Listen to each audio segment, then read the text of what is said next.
یہ کھڑے تھے، انہوں نے اپنی الیکشن کیمپین میں سین ہوزے کی کمیونٹی کے ساتھ ایک وعدہ کیا کہ اگر وہ میئر بنے تو وہ کسی بھی صورت مونٹگومری ہوٹل کو ڈیمولش نہیں ہونے دیں گے۔ رون گونزالز الیکشن جیت کر سین ہوزے کے میئر تو بن گئے، لیکن اب ان کی باری تھی اپنا وعدہ پورا کرنے کی۔ ایک طرف فیر مونٹ ہوٹل کی ایکسپینشن کا سوال تھا تو دوسری طرف شہر کی قدیم بلڈنگ کو بچانا بھی بہت امپورٹنٹ تھا۔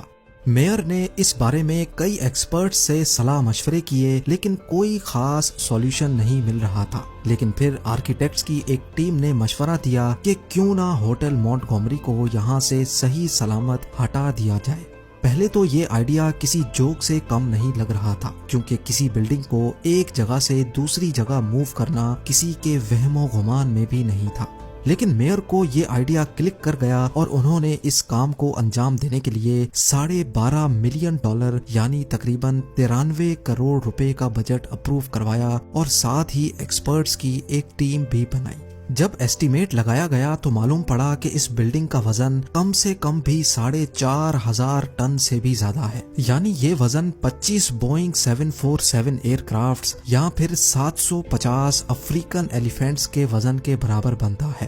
اتنا زیادہ وزن اٹھانا تو ایک الگ میٹر تھا، لیکن بلڈنگ کو صحیح سلامت اپنی فاؤنڈیشن سے الگ کر کے کسی اور جگہ لے کر جانا ایک ایسا ٹاسک تھا جو ہسٹری میں پہلی بار کیا جا رہا تھا۔ ان سب مسئلوں کے علاوہ ایک اور مسئلہ بھی تھا، اور وہ یہ تھا کہ آخر بلڈنگ یہاں سے نکال کر رکھی کہاں جائے گی۔ سین ہوزے ری ڈیولپمنٹ ایجنسی، جو کہ ایک گورنمنٹ کا ہی ادارہ ہے، ان کے پاس ایک زمین خالی پڑی تھی اور خوش قسمتی سے یہ جگہ مونٹگومری ہوٹل سے صرف 180 فیٹ دور موجود تھی۔ اب یہ فیصلہ تو ہو چکا تھا کہ مونٹگومری کو اپنی لوکیشن سے صرف 180 فیٹ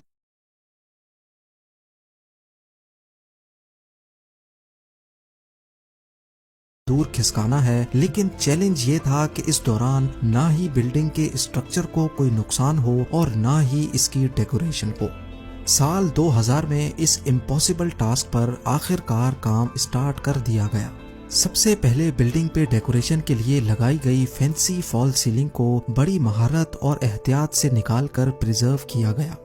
ہسٹورک موزیک ٹائلز، جس میں مونٹگومری کا نام بھی لکھا ہوا تھا، اس کو اسکوائرز میں ایسے کاٹا گیا کہ ان کو تھوڑا بھی نقصان نہ پہنچے۔ ساتھ ہی ساتھ اس دور میں کیا گیا سارا ووڈ ورک بھی اپنی اصلی حالت میں